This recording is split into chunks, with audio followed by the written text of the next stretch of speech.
샬롬 2022년 9월 14일 수요일입니다. 기도하겠습니다. 주님, 오늘도 말씀으로 이 하루를 열게 하심을 감사드립니다. 우리가 선하고 아름다운 일을 행하기를 원하시는 하나님, 우리가 삶 속에서 선을 행하고 생명을 구하는 일에 우리의 온 힘을 쏟게 하소서. 한 생명 한 생명을 그리스도의 사랑으로 다시 세우고 온전케 하는 일에 우리를 사용하여 주옵소서. 예수님의 이름으로 기도드립니다. 아멘. 오늘의 말씀은 신명기 11장입니다. 그런즉 내 하나님 여호와를 사랑하여 그가 주신 책무와 법도와 규례와 명령을 항상 지키라. 너의 자녀는 알지도 못하고 보지도 못하였으나 너희가 오늘날 기억할 것은 너희 하나님 여호와의 교훈과 그의 위엄과 그의 강한 손과 펴신 팔과 애굽에서 그 왕 바로와 그 전국에 행하신 이적과 기사와 또 여호와께서 애굽 군대와 그 말과 그 병거에 행하신 일, 곧 그들이 너희를 뒤쫓을 때에 홍해 물로 그들을 덮어 멸하사 오늘까지 이른 것과 또 너희가 이곳에 이르기까지 광야에서 너희에게 행하신 일과 루벤 자손 엘리압의 아들 다단과 아비람에게 하신 일, 곧 땅이 입을 벌려서 그들과 그들의 가족과 그들의 장막과 그들을 따르는 온 이스라엘의 한가운데에서 모든 것을 삼키게 하신 일이라. 너희가 여호와께서 행하신 이 모든 큰 일을 너희의 눈으로 보았느니라. 그러므로 너희는 내가 오늘 너희에게 명하는 모든 명령을 지키라. 그리하면 너희가 강성할 것이요 너희가 건너가 차지할 땅에 들어가서 그것을 차지할 것이며 또 여호와께서 너희의 조상들에게 맹세하여 그들과 그들의 후손에게 주리라고 하신 땅, 곧 젖과 꿀이 흐르는 땅에서 너희의 날이 장구하리라.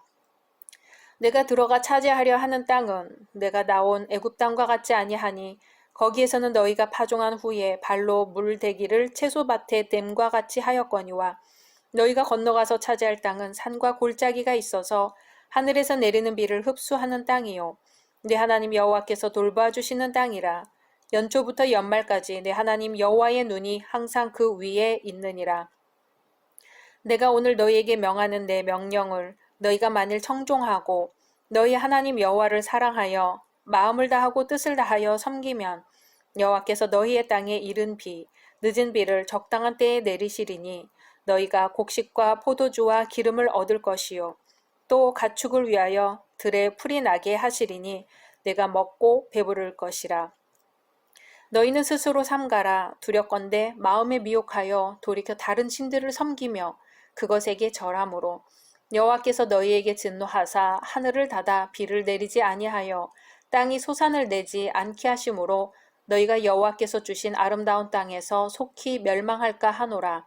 이러므로 너희는 나의 이 말을 너희의 마음과 뜻에 두고 또 그것을 너희의 손목에 매어 기호를 삼고 너희 미간에 붙여 표를 삼으며 또 그것을 너희의 자녀에게 가르치며 집에 앉아 있을 때에든지 길을 갈 때에든지 누워 있을 때에든지 일어날 때에든지 이 말씀을 강론하고 또 내 집 문설주와 바깥문에 기록하라.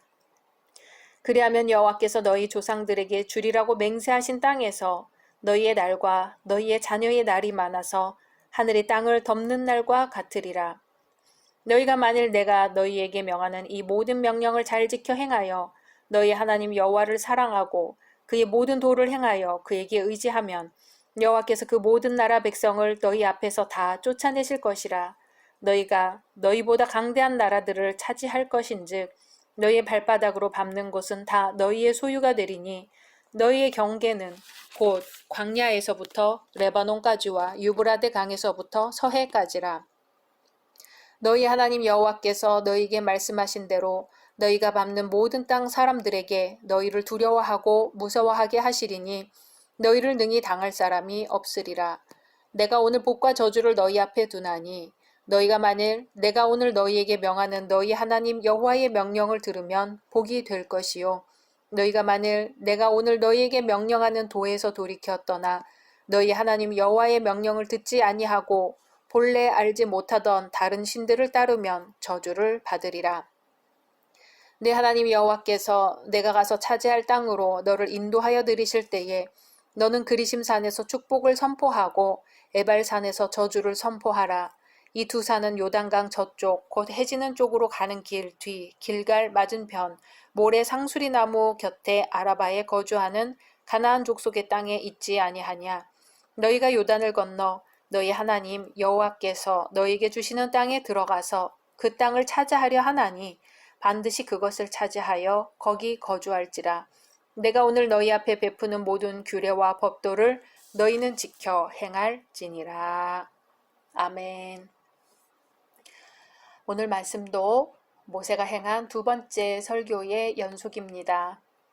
6장에서부터 하나님께 대한 백성들의 순종을 촉구하고 있는 모세는 오늘 11장에 들어서 하나님의 말씀에 대한 순종과 불순종 여부가 생명과 죽음, 복과 저주, 그리고 번성과 파멸의 갈림길이 된다는 것을 강조합니다.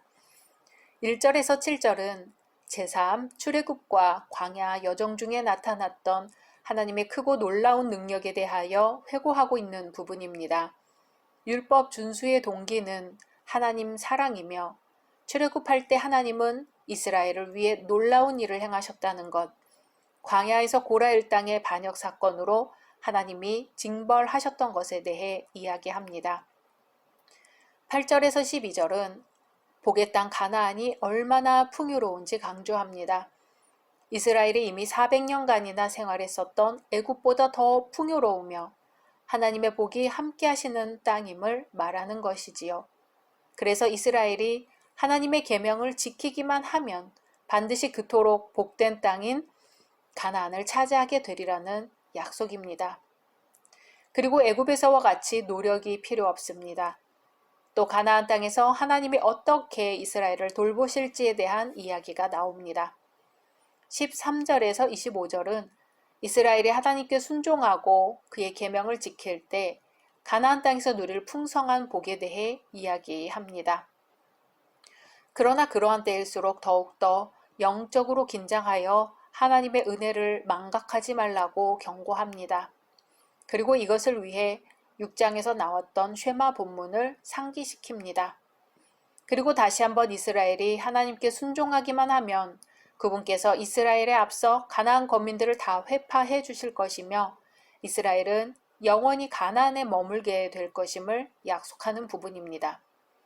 이러한 약속은 40년 동안이나 광야에서 유리하며 갖은 고생과 환난을 겪어온 이스라엘에게 분명 새로운 삶의 소망과 기쁨 또 힘을 주는 복음이었을 것입니다. 오늘날 우리는 고통과 수고, 피땀, 눈물이 가득한 인생을 살고 있습니다. 하지만 가나안 땅의 약속을 허락하신 하나님께서 우리에게도 동일한 소망의 복음을 약속하십니다. 그러므로 우리는 어떠한 역경 가운데서도 낙심치 말고 먼저 하나님의 나라와 그의 의를 사모해야 할 것입니다. 그렇게 할 때 우리에게 닥치는 한날의 괴로움은 그날로 족하게 될 것입니다. 26절에서 32절은 하나님 사랑과 말씀 순종이라는 지금까지 교훈을 결론짓고 있습니다. 모세는 이를 위해 단 두 마디, 복과 저주라는 말로 요약하고 있지요. 복의 약속과 저주의 위협을 날카롭게 대조시켜 백성들로 하여금 스스로 하나님을 사랑하고 그 계명에 순종하는 일에 힘쓰도록 하기 위함입니다. 이 말씀은 우리가 하나님께 순종하는 것이 얼마나 중요한지를 새삼 깨닫게 해줍니다. 실로 그것은 인간의 삶과 죽음을 좌우하는 생사의 문제인 것이죠.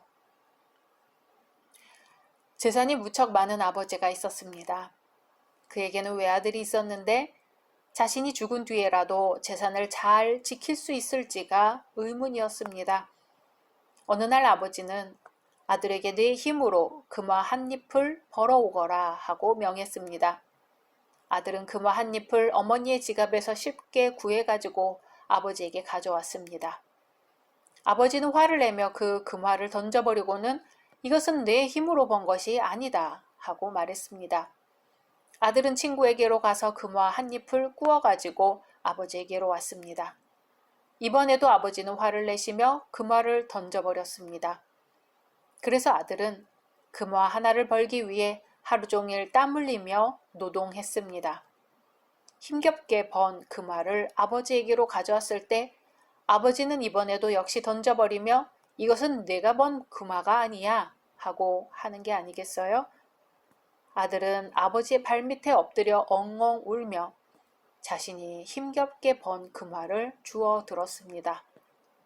그제야 아버지는 아들에게 금화 한 잎의 귀중함을 알았으니 이젠 내게 내 재산을 모두 물려주겠다고 말했습니다. 부자인 아버지가 금화 하나를 가져오라고 명한 까닭은 아들의 순종함을 통해 작은 것의 귀중함을 알게 하려 한 것이지요.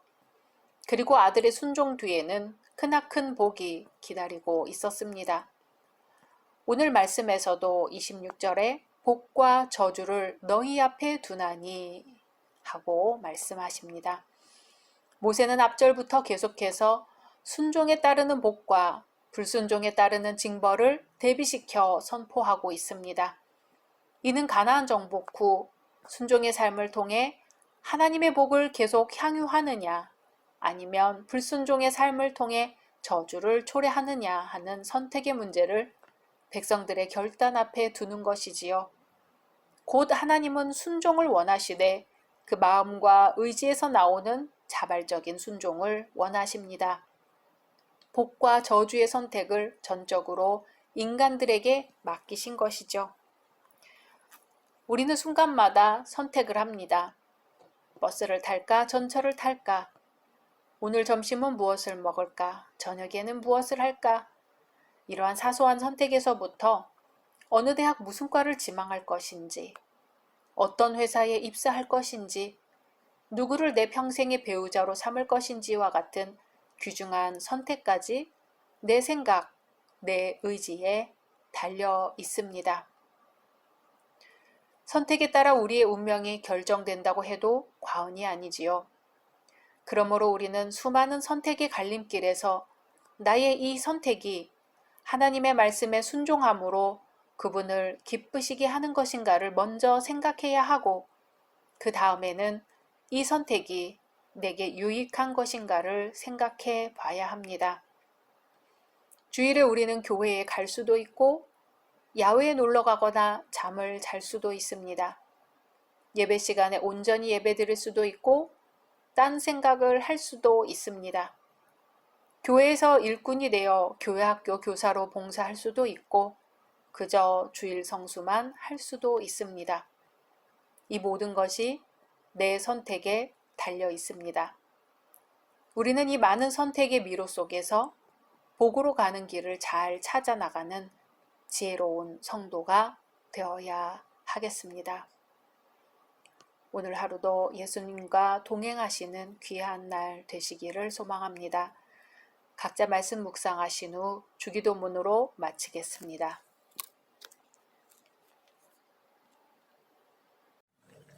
샬롬, 2022년 9월 15일 목요일입니다. 기도하겠습니다. 주님, 오늘도 말씀으로 이 하루를 열게 하심을 감사드립니다. 주님, 우리는 주님의 사랑에 빚진 자라는 것을 잊지 않게 하소서. 주님의 사랑에 빚진 것을 기억하며 다른 사람들에게 복을 빌어주는 사람으로 살게 하소서. 예수님의 이름으로 기도드립니다. 아멘. 오늘의 말씀은 신명기 12장입니다. 내 조상의 하나님 여호와께서 내게 주셔서 차지하게 하신 땅에서 너희가 평생에 지켜 행할 규례와 법도는 이러하니라. 너희가 쫓아낼 민족들이 그들의 신들을 섬기는 곳은 높은 산이든지 작은 산이든지 푸른 나무 아래든지를 막론하고 그 모든 곳을 너희가 마땅히 파멸하며 그 제단을 헐며 주상을 깨뜨리며 아세라상을 불사르고 또 그 조각한 신상들을 찍어 그 이름을 그곳에서 멸하라. 너희 하나님 여호와께는 너희가 그처럼 행하지 말고 오직 너희 하나님 여호와께서 자기의 이름을 두시려고 너희 모든 지파 중에서 택하신 곳인 그 계실 곳으로 찾아 나아가서 너희의 번제와 너희의 제물과 너희의 11조와 너희 손의 거제와 너희의 서원제와 낙헌 예물과 너희 소와 양의 처음 난 것들을 너희는 그리로 가져다가 드리고 거기 곧 너희의 하나님 여호와 앞에서 먹고 너희 하나님 여호와께서 너희의 손으로 수고한 일에 복 주심으로 말미암아 너희와 너희의 가족이 즐거워할지니라. 우리가 오늘 여기에서는 각기 소견대로 하였거니와 너희가 거기에서는 그렇게 하지 말지니라. 너희가 너희 하나님 여호와께서 주시는 안식과 기업에 아직은 이르지 못하였거니와 너희가 요단을 건너 너희 하나님 여호와께서 너희에게 기업으로 주시는 땅에 거주하게 될 때 또는 여호와께서 너희에게 너희 주위의 모든 대적을 이기게 하시고 너희에게 안식을 주사 너희를 평안히 거주하게 하실 때에 너희는 너희 하나님 여호와께서 자기 이름을 두시려고 택하실 그곳으로 내가 명령하는 것을 모두 가지고 갈지니 곧 너희의 번제와 너희의 희생과 너희의 십일조와 너희 손의 거제와 너희가 여호와께 서원하는 모든 아름다운 서원물을 가져가고 너희와 너희의 자녀와 노비와 함께 너희의 하나님 여호와 앞에서 즐거워할 것이요 내 성중에 있는 레위인과도 그리할지니 레위인은 너희 중에 분깃이나 기업이 없음이니라. 너는 삼가서 내게 보이는 아무 곳에서나 번제를 드리지 말고 오직 너희의 한 지파 중에 여호와께서 택하실 그곳에서 번제를 드리고 또 내가 내게 명령하는 모든 것을 거기서 행할지니라. 그러나 내 하나님 여호와께서 내게 주신 복을 따라 각 성에서 내 마음에 원하는 대로 가축을 잡아 그 고기를 먹을 수 있나니 곧 정한 자나 부정한 자를 막론하고 노루나 사슴을 먹는 것 같이 먹으려니와 오직 그 피는 먹지 말고 물같이 땅에 쏟을 것이며 너는 곡식과 포도주와 기름의 11조와 내 소와 양의 처음 난 것과 내 서원을 갚는 예물과 내 낙헌 예물과 내 손의 거제물은 내 각 성에서 먹지 말고 오직 내 하나님 여호와께서 택하실 곳에서 내 하나님 여호와 앞에서 너는 내 자녀와 노비와 성중에 거주하는 레위인과 함께 그것을 먹고 또 내 손으로 수고한 모든 일로 말미암아 내 하나님 여호와 앞에서 즐거워하되 너는 삼가 내 땅에 거주하는 동안에 레위인을 저버리지 말지니라. 내 하나님 여호와께서 내게 허락하신 대로 내 지경을 넓히신 후에 내 마음에 고기를 먹고자 하여 이르기를 내가 고기를 먹으리라 하면 내가 언제나 마음에 원하는 만큼 고기를 먹을 수 있으리니 만일 내 하나님 여호와께서 자기 이름을 두시려고 택하신 곳이 내게서 멀거든 내가 내게 명령한 대로 너는 여호와께서 주신 소와 양을 잡아 내 각 성에서 내가 마음에 원하는 모든 것을 먹되 정한 자나 부정한 자를 막론하고 노루나 사슴을 먹는 것 같이 먹을 수 있거니와 다만 크게 삼가서 그 피는 먹지 말라.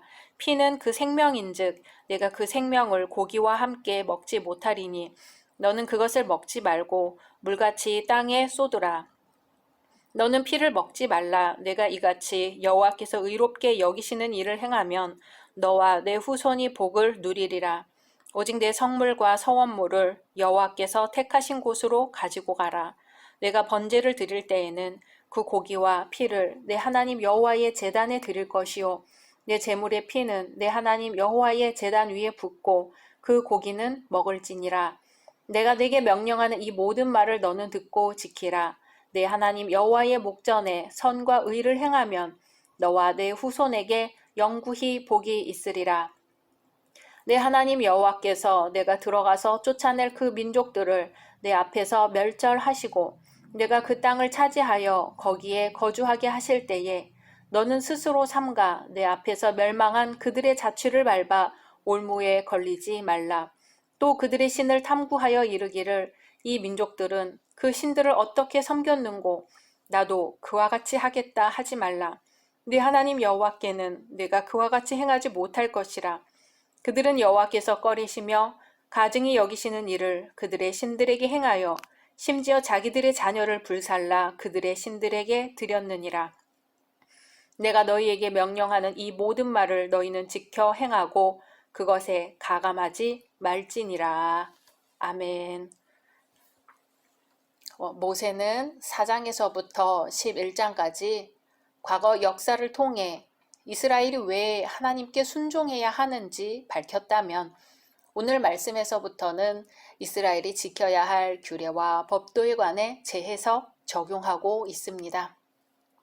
오늘 신명기 12장은 10계명 중 제2계명인 우상숭배 금지와 이미 레위기 17장에서 제시된 짐승을 잡는 규례가 내용의 주를 이루고 있습니다.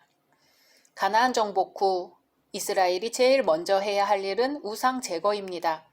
1절 내 조상의 하나님 여호와께서 내게 주셔서 차지하게 하신 땅에서 너희가 평생에 지켜 행할 규례와 법도는 이러하니라. 아멘. 이 말씀은 오늘 신명기 12장에서부터 26장까지 이어지는 내용을 소개하는 제목에 해당합니다. 이스라엘이 평생에 지켜야 할 하나님의 규례와 법도라는 것이죠.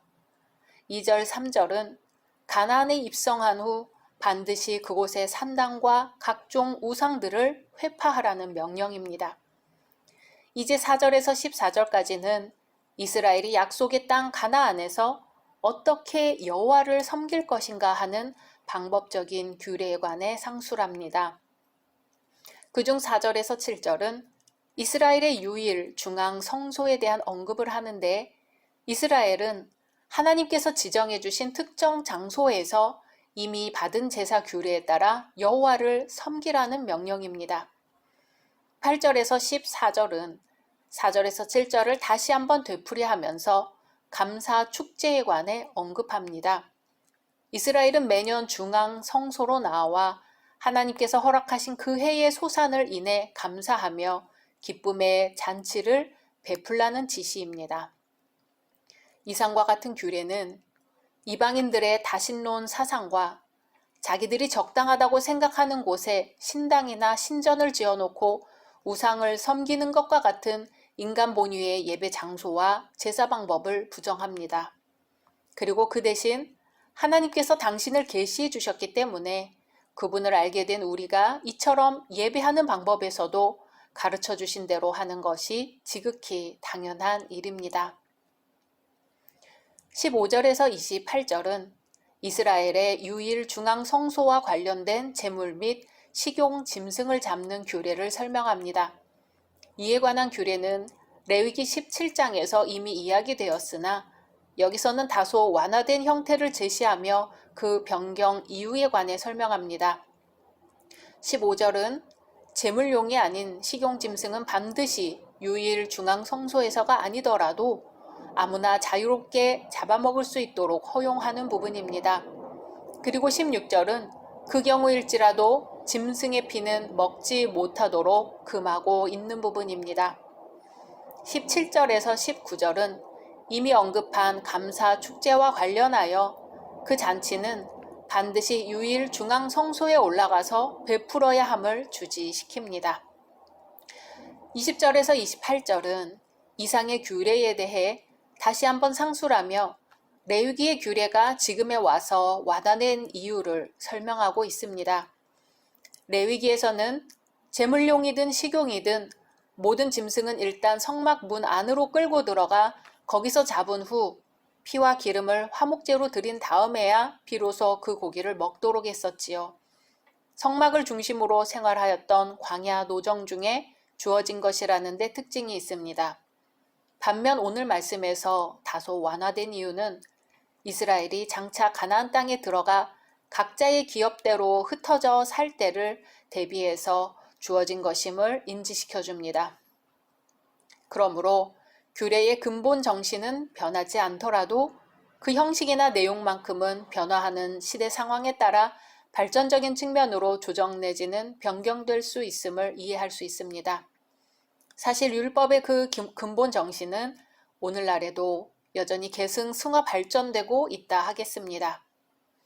29절에서 32절은 이스라엘이 가나안 족속들의 우상을 배격하는 단계에서 그칠 것이 아니라 더 나아가 하나님을 섬기는 일에 가나안 우상 숭배자들의 풍습과 가증스러운 열심마저도 절대 본받지 말라는 권면입니다.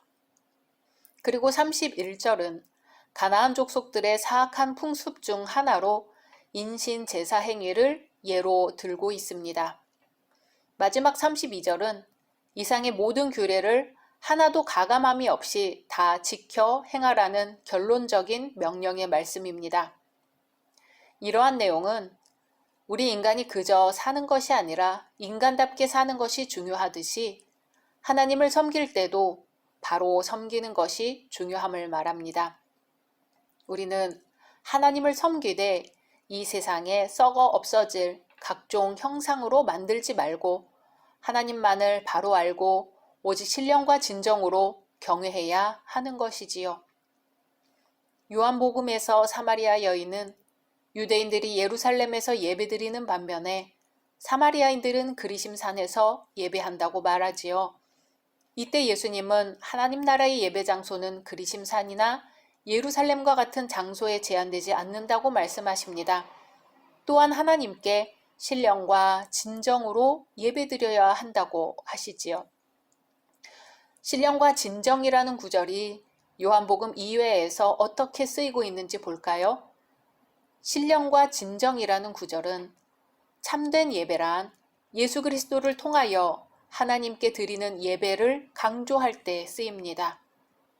오늘날 예배의 기초는 하나님께서 임재하셨던 베델, 시내산, 실로, 그리고 예루살렘 성전에서 드렸던 옛 언약 시대의 예배 방법에 있습니다. 그러나 오늘날 새 언약 시대에 참된 예배를 위한 한 중심 처소는 어떤 장소가 아니라 예수 그리스도라는 한 인격입니다. 이는 예수님이 임마누엘이시기 때문입니다. 우리는 예수 그리스도의 인격 안에서 참된 예배를 드리기 위한 중심 처소를 발견합니다. 그러므로 우리는 무엇보다도 힘써 예수 그리스도와 동행하는 삶을 살아야 하는 것이지요. 오늘 한 날의 삶이 예수 그리스도와 인격적으로 교제하는 가운데 참된 예배의 삶이 되기를 소망합니다. 각자 말씀 묵상하신 후 주기도문으로 마치겠습니다.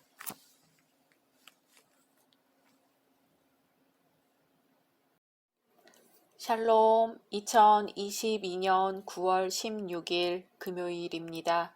기도하겠습니다. 주님, 오늘도 말씀으로 이 하루를 열게 하심을 감사드립니다.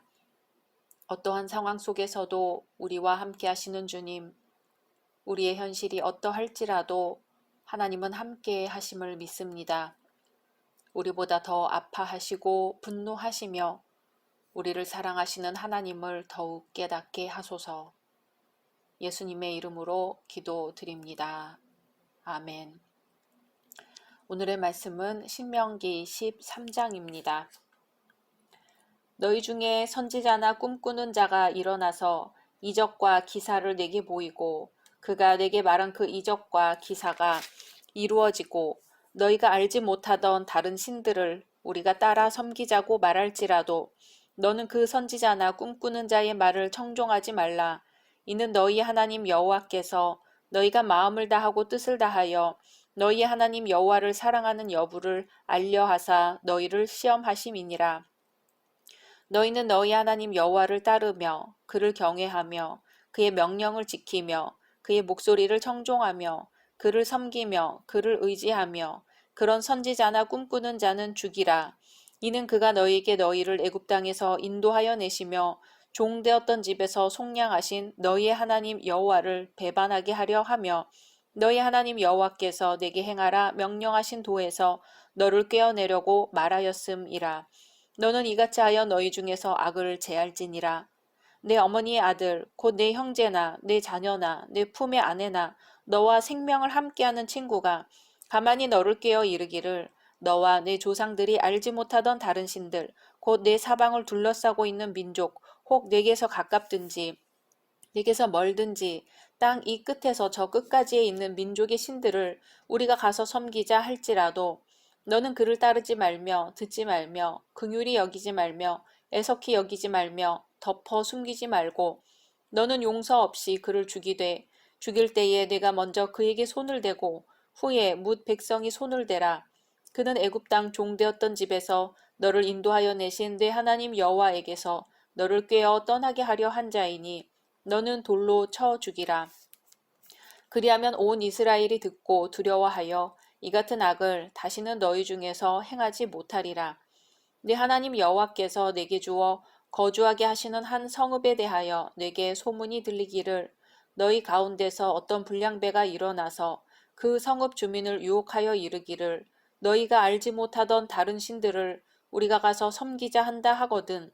너는 자세히 묻고 살펴보아서 이러한 가증한 일이 너희 가운데에 있다는 것이 확실한 사실로 드러나면 너는 마땅히 그 성읍 주민을 칼날로 죽이고 그 성읍과 그 가운데 거주하는 모든 것과 그 가축을 칼날로 진멸하고 또 그 속에서 빼앗아 차지한 물건을 다 거리에 모아놓고 그 성읍과 그 탈취물 전부를 불살라 내 하나님 여호와께 드릴지니 그 성읍은 영구히 폐허가 되어 다시는 건축되지 아니할 것이라.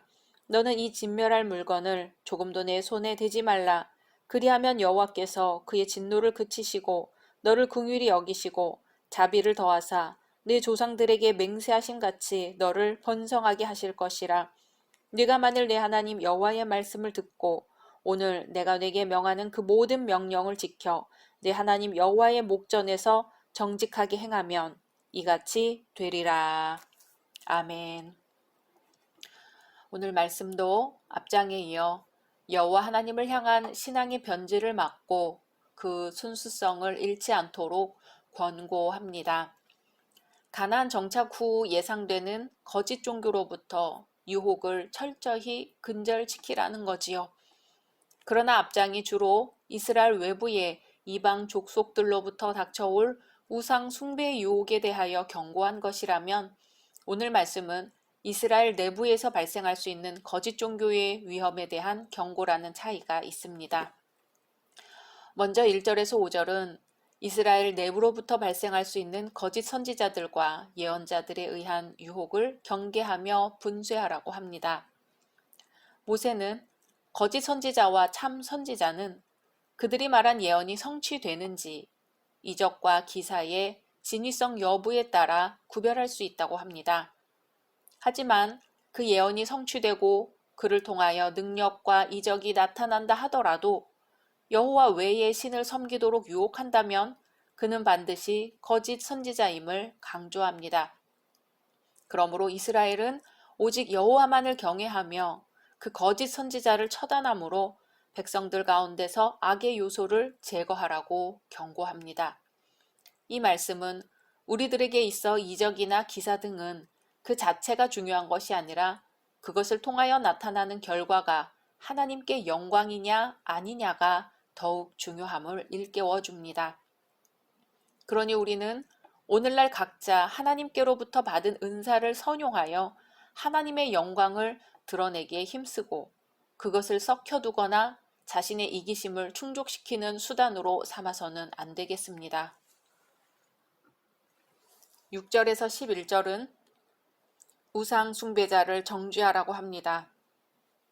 거짓 선지자들과 예언자들에 대한 경고에 이어 비록 피를 나눈 형제나 자식, 사랑하는 아내나 우정 깊은 친구 등 아무리 인간적으로 가까운 사이라고 할지라도 여호와 하나님을 믿는 믿음을 저버리고 다른 우상을 섬기도록 유혹할 시에는 단호히 조처하라고 경고합니다. 거짓 신앙으로 인도하는 유혹자는 의외로 우리 가까운 곳에 존재할 수 있다고 합니다. 그러한 때일수록 더욱더 과감히 용기를 내어 공정한 재판 절차를 조차 악을 척결하라는 것이지요. 그렇게 할 때 이스라엘은 순수한 신앙을 보존할 수 있다고 합니다. 12절에서 18절은 우상 숭배자의 성읍을 멸하라는 말씀입니다. 이스라엘 내부에서 일어날 수 있는 우상 숭배의 유혹과 관련하여 마지막으로 악한 유혹자의 꾀임에 빠져 한 성읍 전체가 우상 숭배 죄에 빠졌을 경우에 대해 경고합니다. 먼저 그 성읍이 우상 숭배 유혹에 넘어갔는지 아닌지 진위 여부를 규명해야 합니다. 그리고 사실로 판명되었을 때에는 마치 이스라엘이 이미 진멸시켰던 가나안 여러 성읍처럼 그 성읍도 거민은 물론 가축과 재산까지도 다 남기지 말고 다 진멸시키라고 명령합니다. 이스라엘이 그처럼 하나님의 명령을 다 준행하여 순수한 신앙을 보존하였을 경우에는 하나님께서 오히려 복과 은혜를 누리게 해주신다는 약속이지요.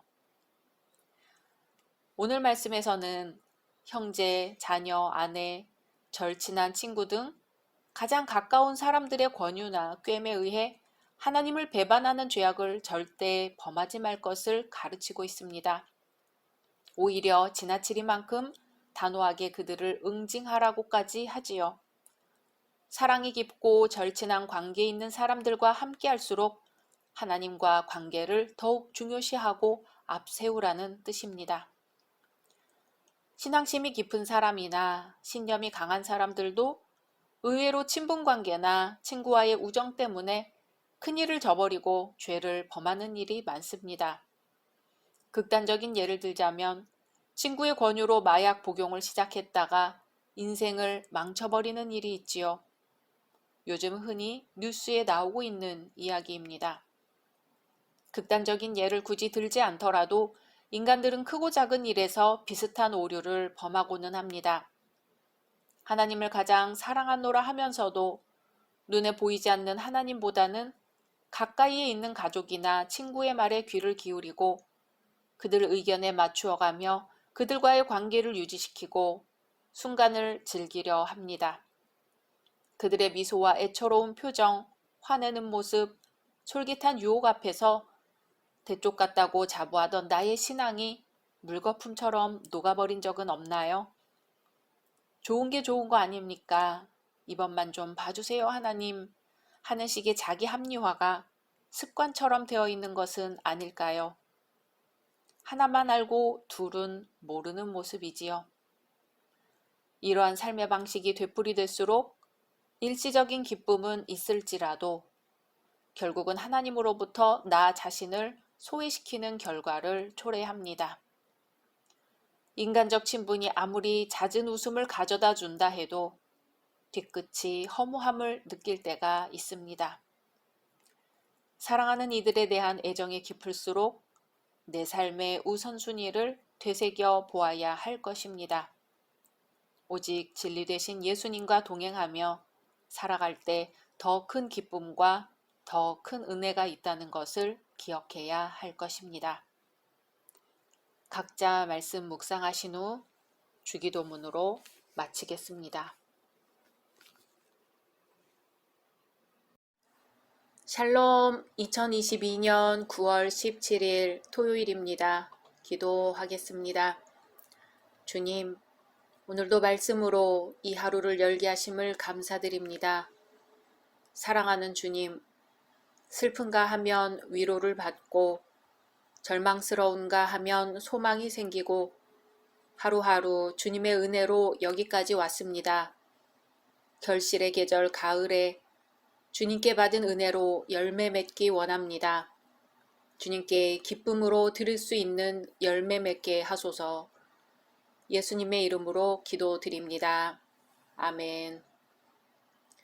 오늘의 말씀은 신명기 14장입니다. 너희는 너희 하나님 여호와의 자녀이니 죽은 자를 위하여 자기 몸을 베지 말며 눈썹 사이 이마 위에 털을 밀지 말라. 너는 내 하나님 여호와의 성민이라. 여호와께서 지상 만민 중에서 너를 택하여 자기 기업의 백성으로 삼으셨느니라. 너는 가증한 것은 무엇이든지 먹지 말라.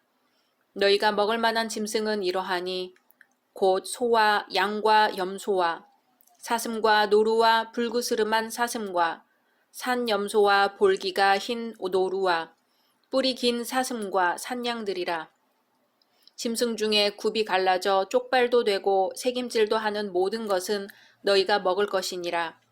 다만 새김질을 하거나 굽이 갈라진 짐승 중에도 너희가 먹지 못할 것은 이것이니 곧 낙타와 토끼와 사반, 그것들은 새김질은 하나 굽이 갈라지지 아니하였으니 너희에게 부정하고 돼지는 굽은 갈라졌으나 새김질을 못하므로 너희에게 부정하니 너희는 이런 것의 고기를 먹지 말 것이며 그 사체도 만지지 말 것이니라.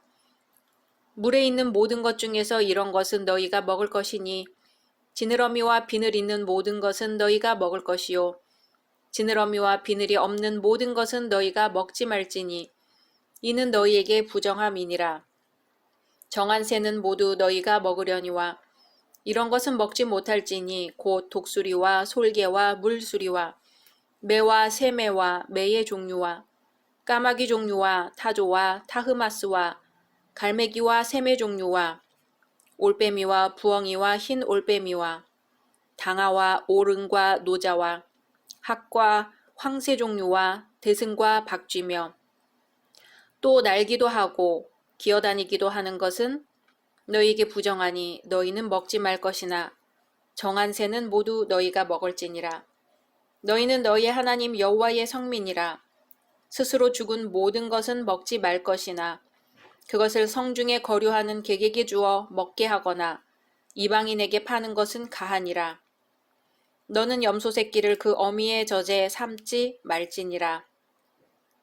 너는 마땅히 매년 토지 소산에 11조를 드릴 것이며 내 하나님 여호와 앞 곧 여호와께서 그의 이름을 두시려고 택하신 곳에서 내 곡식과 포도주와 기름의 11조를 먹으며 또 내 소와 양의 처음 난 것을 먹고 내 하나님 여호와 경외하기를 항상 배울 것이니라. 그러나 내 하나님 여호와께서 자기의 이름을 두시려고 택하신 곳이 네게서 너무 멀고 행로가 어려워서 내 하나님 여호와께서 그 풍부히 주신 것을 가지고 갈 수 없거든. 그것을 돈으로 바꾸어 그 돈을 싸가지고 내 하나님 여호와께서 택하신 곳으로 가서 내 마음에 원하는 모든 것을 그 돈으로 사되 소나 양이나 포도주나 독주 등 내 마음에 원하는 모든 것을 구하고 거기 내 하나님 여호와 앞에서 너와 내 건숙이 함께 먹고 즐거워할 것이며 내 성읍에 거주하는 레위인은 너희 중에 분깃이나 기업이 없는 자이니 또한 저버리지 말지니라. 매 3년 끝에 그해 소산의 10분의 1을 다 내어 내 성읍에 저축하여 너희 중에 분깃이나 기업이 없는 레위인과 내 성중에 거류하는 객과 및 고아와 과부들이 와서 먹고 배부르게 하라. 그리하면 내 하나님 여호와께서 내 손으로 하는 범사에 네게 복을 주시리라. 아멘. 앞서 신명기 12장, 13장에 걸쳐 모세는 하나님의 백성으로서 순수한 신앙을 유지해야 한다고 했습니다. 이제 오늘 말씀인 신명기 14장에서부터 이스라엘이 거룩한 하나님의 자녀로서 생활면에 있어서도 마땅히 성별된 삶을 살아야 함을 교훈합니다. 그중 1절, 2절은 죽은 자를 위해 자해하는 것을 금지하라고 합니다. 이스라엘은 생활면에 있어서도 이방인들과는 구별된 삶을 살아야 합니다. 그중 첫째가 죽은 자를 위해 하는 자해 행위를 금지하라는 것이지요. 당시 이방 종교에서는 장례식 때 고인의 죽음에 대해 지극한 애도를 표하며 저승의 신들을 달래기 위한 방편으로 자해 행위를 일삼았습니다. 하지만 그것은 하나님이 주신 소중한 몸을 함부로 하는 파괴 행위지요. 자학과 고행을 통해 동정심을 유발하는 행위는 하나님의 거룩한 자녀인 이스라엘이 마땅히 배격해야만 했습니다.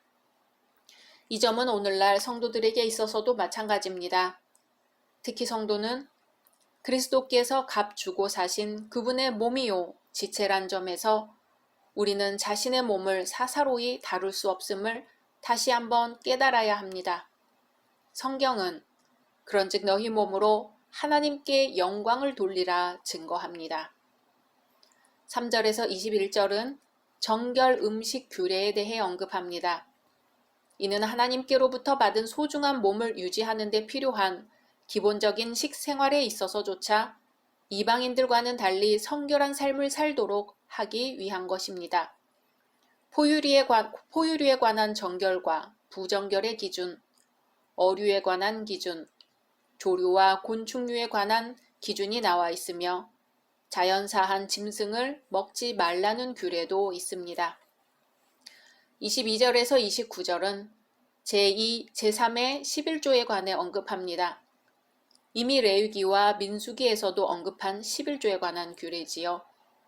이 11조는 레위인과 제사장들을 봉양하거나 혹은 사회 구제 사업을 목적으로 매년 토지 소산 또는 가축의 10분의 1을 바치는 것으로서 히브리인들이 반드시 이행해야 할 종교적 의무입니다. 오늘 말씀에서는 이러한 11조와 관련하여 제2, 제3의 11조에 관하여 언급합니다.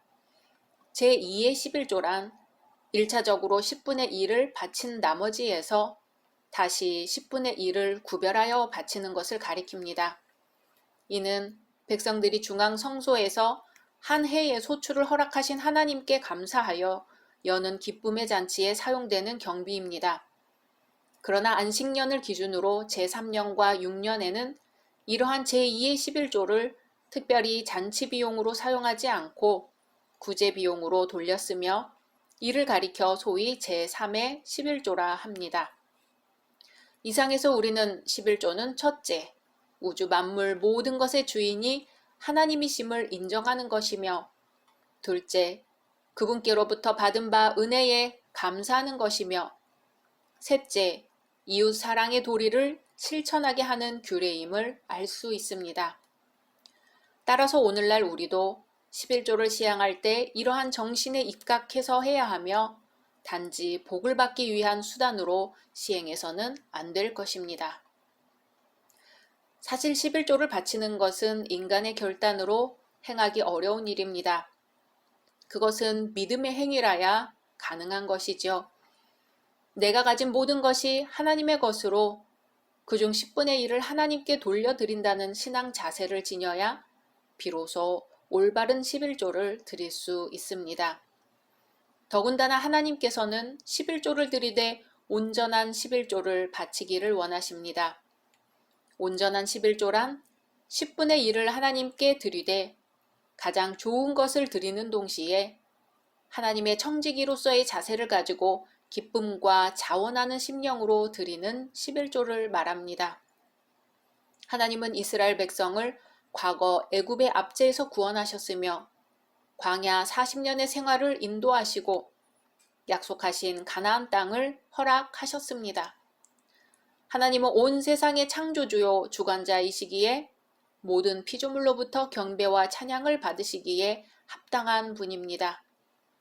이스라엘 백성들에게 있어서 토지 소산의 11조를 드리는 것은 해도 되고 안 해도 되는 일이 아니라 반드시 행해야 할 일이었습니다.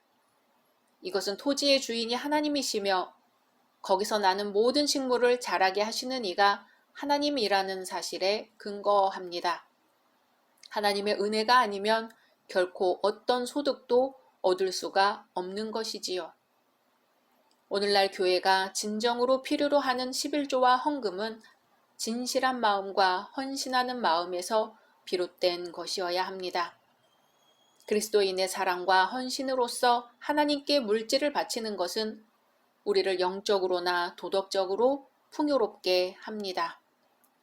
그러므로 우리는 우리가 얻은 소득에서 항상 하나님의 몫을 구별하여 하나님께 바쳐야 합니다.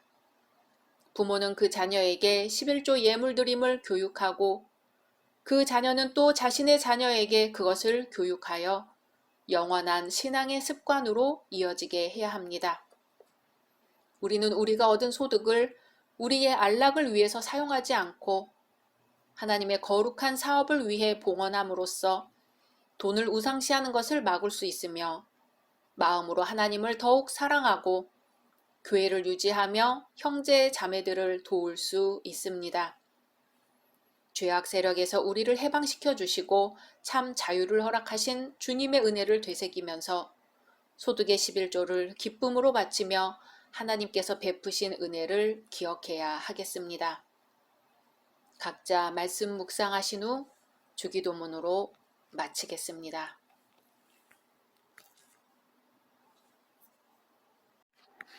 샬롬, 2022년 9월 20일 화요일입니다. 기도하겠습니다. 주님, 오늘도 말씀으로 이 하루를 열게 하심을 감사드립니다. 우리가 참된 안식을 누리기를 원하시는 하나님, 이 시간 그 누구도 차별하지 않고 긍휼히 여기시는 하나님을 만나게 하소서. 모두가 하나님이 주시는 참 자유와 평안을 누리게 하소서. 예수님의 이름으로 기도드립니다. 아멘. 오늘의 말씀은 신명기 15장입니다. 매 7년 끝에는 면제하라. 면제의 규례는 이러하니라. 그의 이웃에게 구워준 모든 체주는 그것을 면제하고 그의 이웃에게나 그 형제에게 독촉하지 말지니 이는 여호와를 위하여 면제를 선포하였음이라. 이방인에게는 내가 독촉하려니와 내 형제에게 구워준 것은 내 손에서 면제하라. 네가 만일 내 하나님 여호와의 말씀만 듣고 내가 오늘 내게 내리는 그 명령을 다 지켜 행하면 네 하나님 여호와께서 내게 기업으로 주신 땅에서 내가 반드시 복을 받으리니 너희 중에 가난한 자가 없으리라. 내 하나님 여호와께서 내게 허락하신 대로 내게 복을 주시리니 내가 여러 나라에 구워줄지라도 너는 꾸지 아니하겠고 내가 여러 나라를 통치할지라도 너는 통치를 당하지 아니하리라. 내 하나님 여호와께서 내게 주신 땅 어느 성읍에서든지 가난한 형제가 너와 함께 거주하거든 그 가난한 형제에게 내 마음을 완악하게 하지 말며 내 손을 움켜쥐지 말고 반드시 내 손을 그에게 펴서 그에게 필요한 대로 쓸 것을 넉넉히 구워주라. 삼가 너는 마음에 악한 생각을 품지 말라. 곧 이르기를 일곱째 해 면제년이 가까이 왔다 하고 내 궁핍한 형제를 악한 눈으로 바라보며 아무것도 주지 아니하면 그가 너를 여호와께 호소하리니 그것이 네게 죄가 되리라. 너는 반드시 그에게 줄 것이요 줄 때에는 아끼는 마음을 품지 말 것이니라. 이로 말미암아 내 하나님 여호와께서 내가 하는 모든 일과 내 손이 닿는 모든 일에 내게 복을 주시리라. 땅에는 언제든지 가난한 자가 그치지 아니하겠으므로 내가 내게 명령하여 이르노니 너는 반드시 내 땅 안에 내 형제 중 곤란한 자와 궁핍한 자에게 내 손을 펼지니라. 내 동족 히브리 남자나 히브리 여자가 내게 팔렸다 하자. 만일 6해 동안 너를 섬겼거든 일곱째 해에 너는 그를 놓아 자유롭게 할 것이요. 그를 놓아 자유하게 할 때에는 빈손으로 가게 하지 말고 내 양무리 중에서와 타작 마당에서와 포도주 틀에서 그에게 후히 줄지니 곧 내 하나님 여호와께서 내게 복을 주신 대로 그에게 줄지니라. 너는 애굽 땅에서 종되었던 것과 내 하나님 여호와께서 너를 속량하셨음을 기억하라. 그것으로 말미암아 내가 오늘 이같이 네게 명령하노라. 종이 만일 너와 내 집을 사랑하므로 너와 동거하기를 좋게 여겨 내게 향하여 내가 주인을 떠나지 아니하겠노라 하거든 송곳을 가져다가 그의 귀를 문에 대고 뚫으라. 그리하면 그가 영구히 내 종이 되리라. 네 여종에게도 그같이 할지니라. 그가 6해 동안에 품꾼의 삭새 배나 받을 만큼 너를 섬겼은즉 너는 그를 놓아 자유하게 하기를 어렵게 여기지 말라. 그리하면 내 하나님 여호와께서 내 범사에 네게 복을 주시리라. 내 소와 양의 처음 난 수컷은 구별하여 내 하나님 여호와께 드릴 것이니 내 소의 첫 새끼는 부리지 말고 내 양의 첫 새끼의 털은 깎지 말고 너와 내 가족은 매년 여호와께서 택하신 곳 내 하나님 여호와 앞에서 먹을지니라. 그러나 그 짐승이 흠이 있어서 절거나 눈이 멀었거나 무슨 흠이 있으면 내 하나님 여호와께 잡아들이지 못할지니 네 성중에서 먹되 부정한 자나 정한 자가 다 같이 먹기를 노루와 사슴을 먹음같이 할 것이요 오직 피는 먹지 말고 물같이 땅에 쏟을지니라. 아멘. 앞장 후반부에서 구제사업을 목적으로 시행되는 제3회 11조에 대해 언급한 모세는 이제 신명기 15장에서 보다 적극적이고 구체적인 구제 대책에 관하여 언급합니다. 1절에서 11절은 안식년 채무 면제 규례에 관한 내용입니다. 사회 내의 약자인 채무자들을 보호하기 위한 제도적 장치인 안식년 채무 면제 규례입니다. 매 7년마다 돌아오는 안식년은 채무자들에 대한 빚을 면제해주는 면제년이 되어야 함을 선언하고 있는 부분입니다. 그렇게 할 때 이스라엘이 받을 사회적 복에 대해 다루고 있습니다. 그리고 면제년이 가까워졌다고 하여 이웃에 대한 손길을 중단하는 것과 같은 악행을 결단코 범하지 말라는 경고도 합니다. 이러한 본문은 가난한 자에 대한 가진 자의 사회적, 도덕적 책임을 각성시켜 줍니다. 또 사회 구조적 모순에서 기인하는 빈익빈, 부익부 현상은 다소나마 해소할 수 있는 제도적 장치가 마련되어야 함을 일깨워 줍니다. 12절에서 18절은 히브리 종 해방 규례에 대해 언급합니다. 이미 출애굽기에서 언급한 바 있습니다. 그러나 여기에서는 출애굽기에서는 볼 수 없었던 규정이 새롭게 눈에 띕니다. 그것은 곧 해방된 종이 자립할 수 있도록 방편을 마련해 주어 내보내라는 지시입니다. 즉 동족으로서 종된 지 만 6년이 넘은 자는 반드시 해방시키되 자립할 수 있는 재물을 넉넉히 주어 보내라는 규례입니다. 그리고 자유하기를 원치 아니하는 자에 대해서는 결코 강제로 내보내지 말고 정당한 절차를 걸쳐 그 의사를 수렴하라는 규례입니다. 혹자는 이 부분에 대해 성경이 비인간적인 노예제도를 장려하는 것이 아닌가 의문을 품을 수 있습니다. 그러나 당시 히브리 종의 제도는 당시 시대 상황과 사회 요건에 맞춰 히브리인들에게 특수하게 주어진 일종의 시민법이었습니다. 모세율법이 규정하고 있는 종에 대한 인권 보장과 처우 제도를 살펴볼까요? 히브리 종들은 노예로서가 아니라 주인의 집에 체류하는 나그네나 품꾼으로 대우받도록 되어 있습니다. 또 그들에게도 종교적인 권리가 보장되었으므로 주인과 마찬가지로 안식일과 각종 절기를 지킬 수 있었습니다. 또 종은 자신의 생명을 보호받을 권리가 있었으며 신체적인 상해를 당하였을 경우에는 그 대가로 즉시 해방될 권리가 있었습니다. 그뿐 아니라 주인으로부터 가혹하며 비인간적인 대우를 받지 않도록 규정되어 있었으며 이러한 노예 보호 제도는 역사상 유례가 없는 것입니다. 그리고 종은 6년간만 주인을 섬기면 제7년에는 반드시 해방되어 자유를 누릴 권리가 있었으며 6년이 안 되더라도 도중에 희년을 만나면 해방될 수 있었습니다. 그 외에 종의 신분으로 있으면서도 개인적인 재산을 모을 수 있었고 그것으로 스스로를 속량할 수도 있었습니다. 또한 6년 동안의 섬김이 끝나고 해방될 때에는 주인으로부터 자립할 수 있는 생계 대책을 제공받도록 되어 있었습니다. 끝으로 종은 주인의 집에 머무는 것이 더 좋다고 여길 경우에는 스스로 해방을 거절하고 계속해서 남아있을 권리가 있었습니다. 이상에서 우리는 그 무엇보다 인간이 하나님의 형상대로 지음받은 고귀한 존재라는 사실에 입각해 최대한 인간성을 존중하고 있는 점이 이방 종의 제도와는 다른 히브리 종의 제도의 특징이라는 것을 알 수 있습니다. 19절에서 23절은 초태생 규례로서 소나 양의 초태생에 관한 반복되는 율법입니다. 초태생은 반드시 구별하였다가 매년 중앙 성소에서 화목제물로 바치라는 규례입니다. 그리고 비록 초태생이라 할지라도 흠이 있는 것은 제물로는 사용할 수 없고 오직 식용으로만 사용할 수 있다는 규례입니다. 그렇지만 그 경우에도 짐승의 피는 먹을 수 없습니다. 이러한 규례의 역사적 근거는 유월절 사건이죠. 출애굽 당시 10번째 재앙으로 인해 애굽의 모든 초태생들이 죽임을 당했을 때 이스라엘의 초태생들은 하나님의 은혜로 구속받은 사건을 기념하기 위하여 제정된 것입니다. 가난은 불편한 것이지 부끄러운 것이 아니다라는 말이 있죠.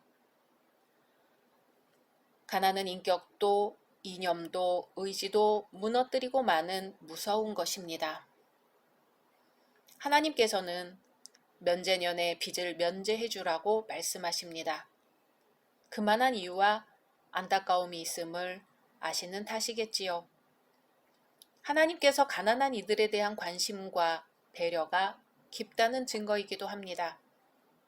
하지만 한켠에선 이렇게 말할 수 있습니다.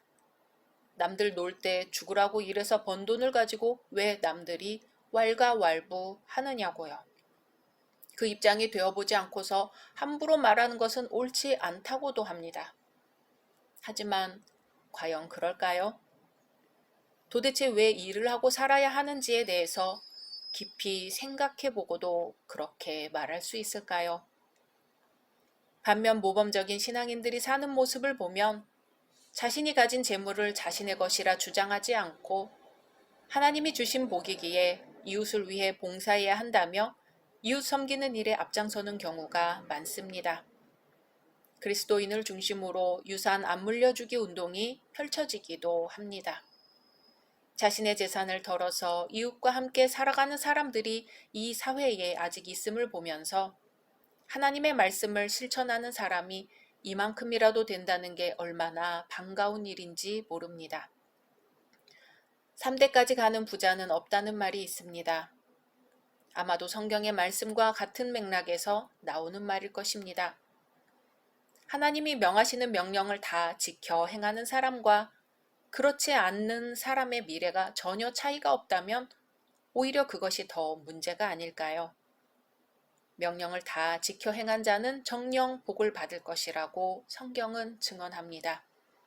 그들 중에 가난한 자가 없을 것이라는 약속도 받았습니다. 우리가 하나님의 공의와 선하심을 믿는 이들이라면 더욱 노력해야 하지 않을까요? 예수님은 우리를 위해 모든 것을 내어주는 본을 보이셨습니다. 각자 말씀 묵상하신 후 주기도문으로 마치겠습니다.